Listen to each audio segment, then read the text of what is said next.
Assalamualaikum warahmatullahi wabarakatuh. Waalaikumsalam warahmatullahi wabarakatuh. Bagaimana kabarnya anak-anak pada pagi hari ini? Alhamdulillah baik Ibu Guru. Alhamdulillah. Mungkin sebelum kita masuk pada pelajaran kita pagi hari ini, terlebih dahulu kita berdoa dulu. Doanya adalah Bismillahirrahmanirrahim. Allahumma rabbi zidni ilman warzuqni fahman. Amin. Oke. Kita lanjut pada materi kita pagi hari ini, yaitu tentang bersuci atau tahara. Anak-anak tahu pengertian tentang tahara atau bersuci? Belum Bu, mau dijelaskan? Pengertian tahara atau bersuci adalah mensucikan diri dari hadas dan najis. Di sini ada najis dan hadas. Sementara pengertian najis adalah kotoran yang menjadi sebab terhalangnya seseorang untuk beribadah kepada Allah. Sedangkan hadas adalah kondisi tidak suci seorang muslim yang menyebabkan terhalangnya orang tersebut untuk melaksanakan ibadah. Tahukah kalian apa saja alat bersuci atau benda yang dapat digunakan untuk bersuci? Tidak Yang Bu. pertama itu adalah air, batu, tisu, daun, atau kayu. Sekarang kita masuk pada macam-macam air untuk bersuci. Yang pertama adalah air hujan. Yang kedua air sumur. Yang ketiga air salju. Yang keempat air sungai, air laut, dan air embun. Jadi dengan air tersebut sehingga kita bisa melaksanakan untuk beribadah kepada Allah Subhanahu wa Ta'ala. Di sini lagi ada macam-macam tentang najis. Yang pertama adalah najis berat atau najis mukhafafah. Yang kedua najis sedang atau najis mutawasita. Sementara yang ketiga adalah najis ringan atau najis mukhafafah. Selanjutnya tentang najis tadi, saya uraikan satu persatu tentang pembagiannya. Yang pertama adalah najis berat. Apa itu najis berat? Najis berat adalah najis yang berasal dari hewan, anjing atau babi. Misalnya kita terkena darahnya atau air liurnya. Jadi cara mensucikannya adalah dia dibersihkan dengan air yang suci sebanyak 7 kali dan 1 kalinya dicampur dengan tanah yang suci. Selanjutnya yang kedua adalah najis sedang atau najis mutawasita. Najis mutawasita adalah najis pertengahan atau najis selain najis muhalaza dan najis muhafafah. Contohnya yaitu kotoran manusia dan hewan seperti nanah, muntah, dan bangkai binatang. Untuk cara mensucikannya adalah dengan membersihkan najis tersebut hingga hilang rasa, bau, dan warnanya. Selanjutnya yang ketiga adalah najis ringan atau najis mukhafafah.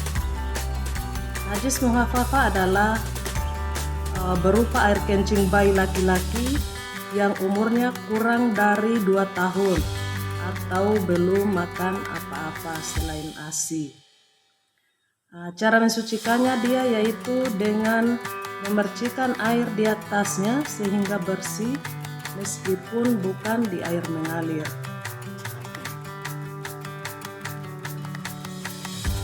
Selanjutnya tata cara mensucikannya atau cara bersuci adalah Untuk hadas kecil, cara bersucinya dia harus berwudu. Yang kedua, hadas besar, cara bersucinya adalah mandi. Sedangkan yang ketiga adalah untuk buang air harus dengan istinja. Sekarang kita masuk pada pembagiannya lagi. Apa sih wudu, mandi atau istinja serta tayamum? Di sini saya uraikan lagi satu persatu. Yang pertama adalah wudu. Wudu itu adalah salah satu cara mensucikan anggota tubuh dengan air. Kita seorang muslim diwajibkan bersuci setiap akan melaksanakan sholat. Karena kalau kita tidak bersih badan kita, maka sholat kita akan kita melaksanakan sholat itu tidak diterima oleh Allah Subhanahu wa Ta'ala, karena badan kita dalam keadaan tidak bersih. Yang selanjutnya tayamum. Tayamum adalah pengganti wudu, mensucikan diri menggunakan tanah atau debu yang bersih dan suci. Tayamum ini dilakukan saat apabila kita dalam keadaan sakit dan tidak boleh kita dikena air, atau saat berada di tempat yang tidak ada air, serta dalam keadaan perjalanan jauh dengan kendaraan umum. Yang ketiga adalah mandi. Mandi adalah bersuci dengan cara meratakan air ke seluruh tubuh dari ujung kepala hingga ujung kaki dengan niat tertentu.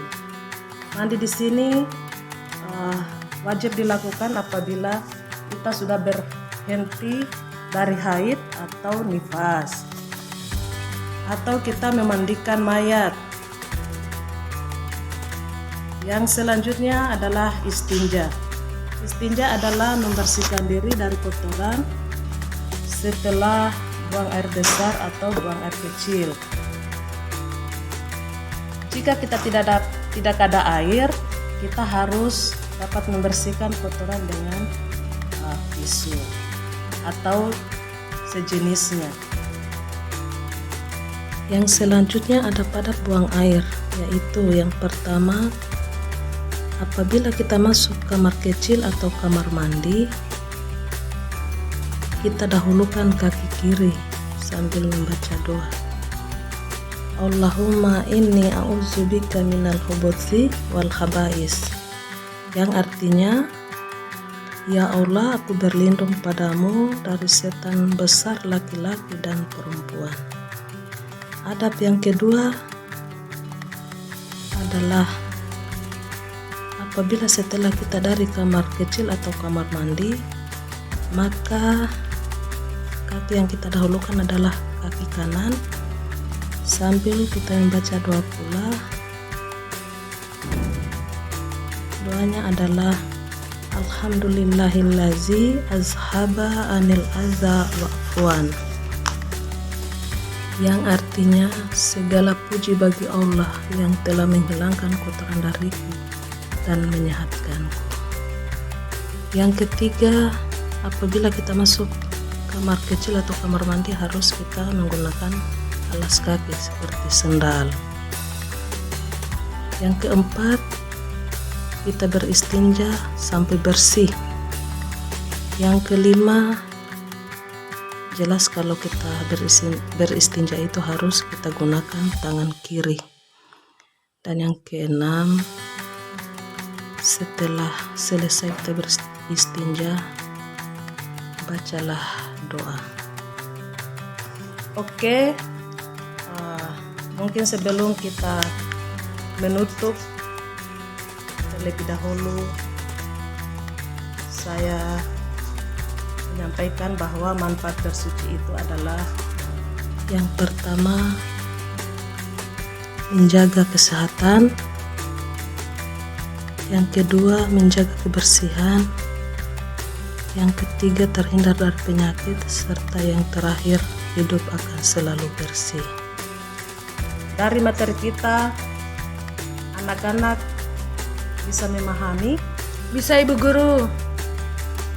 Nah, dengan berakhirnya materi kita, semoga siswa-siswa sekalian dapat memahaminya serta dapat mengamalkannya di rumah masing-masing.